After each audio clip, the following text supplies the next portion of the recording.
Hi guys, welcome to the channel Achieving Online Freedom. In this video today, I'm going to show you how to create an avatar on Instagram.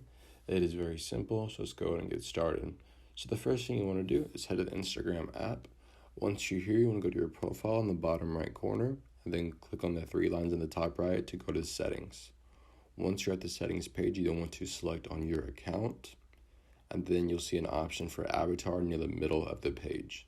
If you select this, you'll then have an option to create an avatar. So first you need to select a skin tone. Go and just select whatever.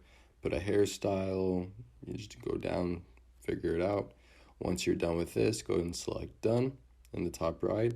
It'll then ask you if you want to sync your avatar with Facebook. If you do, go ahead and select OK. If you don't, click don't sync. It will then keep going, and then we'll say avatar is being updated. Click next.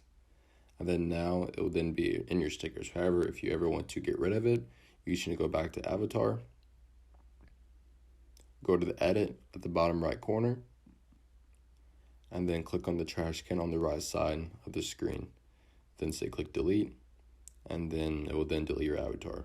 So this is how you create and also delete an avatar on Instagram. So hope this video does help you. If it did, please make sure to like and subscribe to my channel. I'm trying to reach 1,000 subs by the end of the year, and I cannot do it without your help. Just want to say thank you for watching, and I will see you in the next video.